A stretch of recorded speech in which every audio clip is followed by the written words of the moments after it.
This song mixed by Sangeeta Studio, Musehri बाजार। बेवफा हो गईलू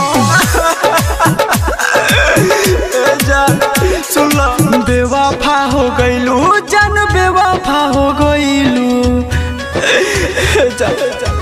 काहे कलू, बेवफा हो गईलू जान, बेवफा हो गईलू, बेवफा हो गईलू जान, बेवफा हो गईलू। हमारा के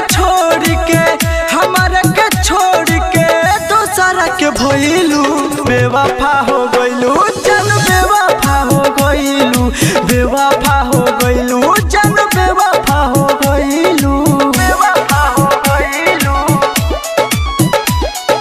बेवफा हो गईलू जान, बेवफा हो गईलू, बेवफा हो गईलू। तू ही तो जान मेरी, तू ही तो परान है, तेरे बिना जिंदगी एक लाश के समान है।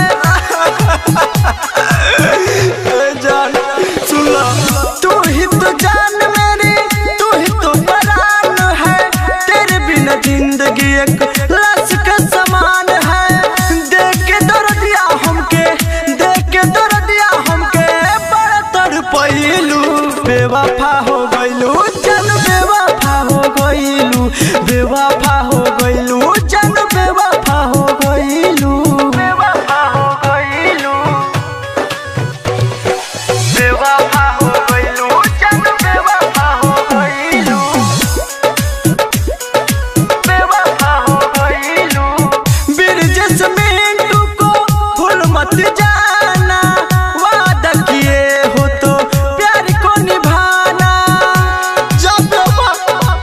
जब खुश रहिया, बिरजस मिंटू को कभी ना भुलाना, वादा किए हो तो प्यार को निभाना। ऋषिराज अरविंद के दिल तू दुखइलू, बेवफा हो गईलू जान, बेवफा हो गईलू, बेवफा हो गईलू जान, बेवफा हो गईलू। हमारा के छोड़ के दूसरा के भइलू, बेवफा हो गईलू जान, बेवफा हो गईलू, बेवफा हो गईलू।